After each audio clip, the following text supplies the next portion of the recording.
Et puis, on va ouvrir une page gastronomie avec un événement culinaire initié par l'hôtel David Intercontinental de Tel Aviv. Le principe est de faire venir des chefs étoilés du groupe Intercontinental à Tel Aviv pendant une semaine pour leur permettre de proposer un menu mêlant leur savoir-faire avec des produits israéliens. 3 chefs ont fait le déplacement, le premier d'Amsterdam, le deuxième de Berlin et le troisième de Marseille. Nous avons eu la chance de rencontrer Lionel Lévy au sein du restaurant Aubergine. Regardez ce reportage de Samuel Calvo et le chef étoilé sera notre invité juste après.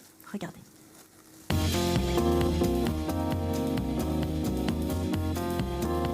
Nous allons aujourd'hui rencontrer une figure incontournable de la scène gastronomique méditerranéenne. Le chef étoilé Lionel Lévy a fait le déplacement jusqu'en Israël pour l'événement Taste of Michelin à l'hôtel David Intercontinental de Tel Aviv.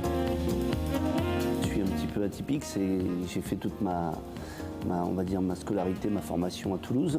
Ensuite monté sur Paris où j'ai travaillé avec M. Ducasse, M. Fréchon, M. Condebord pendant plus de 8 ans. Et ça a été l'opportunité de pouvoir trouver un lieu et de m'installer à mon propre compte parce que j'avais envie de faire ma propre cuisine. Donc j'ai eu l'opportunité de trouver un lieu à Marseille que je ne connaissais pas.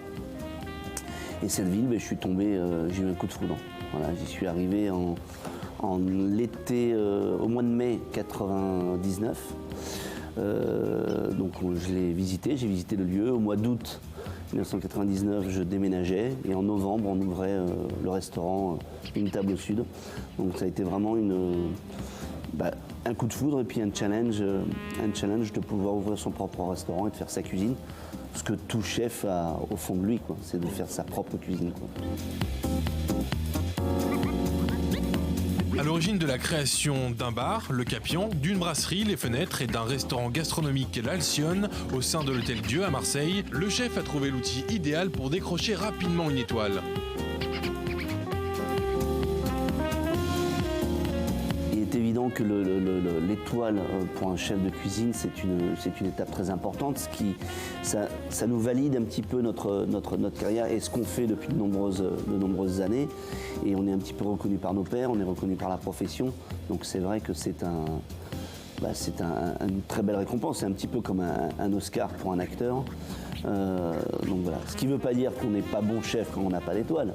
Mais voilà, on est reconnu par la profession, donc c'est un plaisir immense. L'idée du Taste of Michelin, partager le savoir-faire des chefs étoilés des hôtels Intercontinental.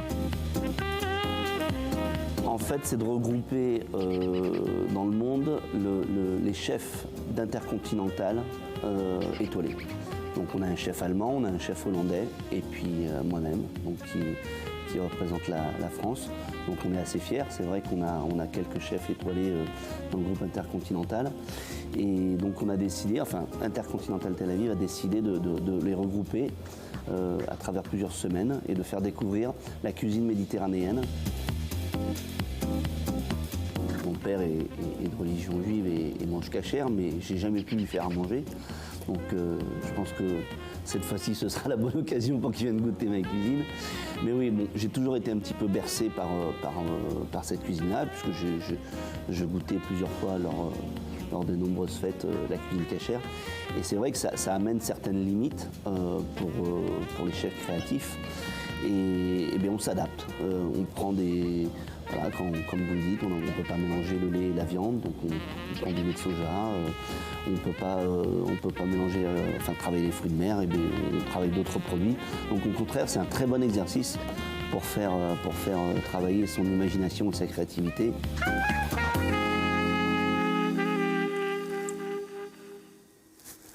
Bonjour Lionel Lévy, bienvenue. Bonjour, merci d'avoir accepté notre invitation sur le plateau de Société. À vos côtés, Samuel Calvo, c'est Monsieur Gastronomie chez nous. Merci Samuel de nous avoir fait rentrer dans cette cuisine de l'Intercontinental.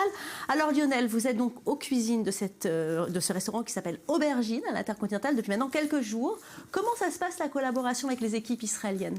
Écoutez, je suis ravi parce que ça se passe très très bien. C'est vrai que le chef Alan, qui est le chef de l'Aubergine, m'a mis toute son équipe à ma disposition et ils sont très motivés pour qu'on puisse servir un repas aussi bien qu'à Marseille. Vous avez l'impression qu'ils apprennent de vous ? Ils veulent apprendre ? Oui, ils veulent apprendre et puis ils sont très curieux. Donc ça, c'est vraiment intéressant. Quand on a des gens curieux, on avance rapidement, quoi. Et puis on l'a vu dans le reportage, vous êtes à la tête d'un bar, le Capian, Oui. d'une brasserie Les Fenêtres et du restaurant gastronomique Alcyone à l'hôtel Dieu de Marseille. Vous travaillez donc des produits de la Méditerranée, donc des bons produits de qualité avec des légumes, du poisson, des fruits de mer, de la viande. Est-ce que ici à Tel Aviv vous avez trouvé de quoi satisfaire vos besoins et pour créer vos ambitions culinaires et pour créer donc des plats intéressants en termes de produits? Mais ce qui est bien avec le bassin méditerranéen, c'est quand même on retrouve un petit peu les mêmes bases de produits. On a cette chance-là. Et c'est vrai que donc, notamment les épices, les légumes, les poissons, j'ai trouvé de très très bons produits. Et ça nous permet de servir quelque chose dont je suis assez fier, parce que là c'est depuis 2 jours maintenant. Et franchement, sans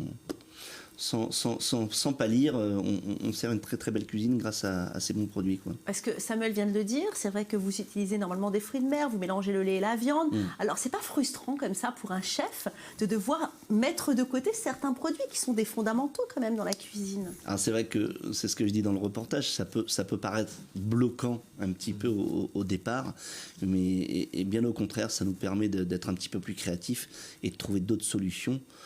La preuve, là, le milkshake de bouillabaisse que je fais sans 1 gramme de lait.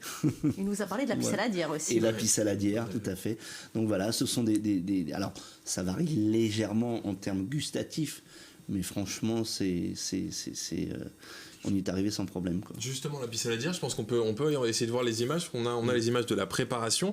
Alors, vous l'avez un peu remanié, cette pissaladière. Vous avez mis une base de pommes de terre. De pommes de terre, que vous avez. Bon, là, c'est de l'ail que vous avez fait, parce que c'est La base de la de pommes de terre bouillabaisse. pour remplacer la pâte alors. Tout à fait, c'est ça. Ça, c'est la bouillabaisse, votre spécialité. Ouais, le milkshake de bouillabaisse. Et là, voilà, on voit la pomme de terre. Donc les pommes de terre qui sont cuites avec du thym, de l'ail, qu'on fait cuire au four et ensuite qu'on fait frire pour que ce soit très croustillant. Par-dessus, on met une confiture d'oignon avec des épices, badiane, anis vert, miel et vinaigre. Donc quelque chose d'un petit peu aigre-doux. Voilà, donc ça c'est la pissaladière. Et par-dessus, on met les sardines et les anchois, des capres. Voilà, c'est quelque chose d'assez... C'est bien parce qu'il y a plusieurs consistances. Il y a le moelleux, il y a le croustillant, il y a le craquant. Donc J'ai goûté, c'était excellent. Ça donne envie à l'heure du C'était déjeuner. très bon. Alors vous avez déjà une étoile. Votre but maintenant, c'est quoi dans votre restaurant Alcyone? En recevoir une deuxième? Bien sûr. Comment on fait pour recevoir des étoiles? Ben, Il y a un cahier des charges? Si on le savait, si on avait le cahier des charges, j'essaierais d'y répondre. Non, en fait, on essaye de faire vivre une expérience à nos clients, que ce soit les clients, on va dire, les clients du Michelin ou les clients des différents restaurants. Donc voilà, il faut essayer de leur faire vivre une expérience exceptionnelle, que ce soit en termes de cuisine, d'ambiance, de service, d'accueil. Donc voilà, on y travaille. Faut pas que ça devienne quelque chose de... Obsessionnel, il faut Exactement. le faire, il faut d'abord laisser le côté artistique. Vous avez tout compris. Bon, on va venir vous voir. Vous êtes là Avec encore grand jusqu'à plaisir. vendredi à l'Intercontinental, au restaurant Aubergine. Merci d'être venu nous voir aujourd'hui. Merci. C'est fini pour aujourd'hui. On se retrouve évidemment demain pour une nouvelle édition en direct. Vous regardez I24 News ce soir, 19h, Paul Amar, 20h, Jean-Charles Banoun. Merci à vous de votre fidélité à nos programmes. Surtout, ne changez pas de chaîne.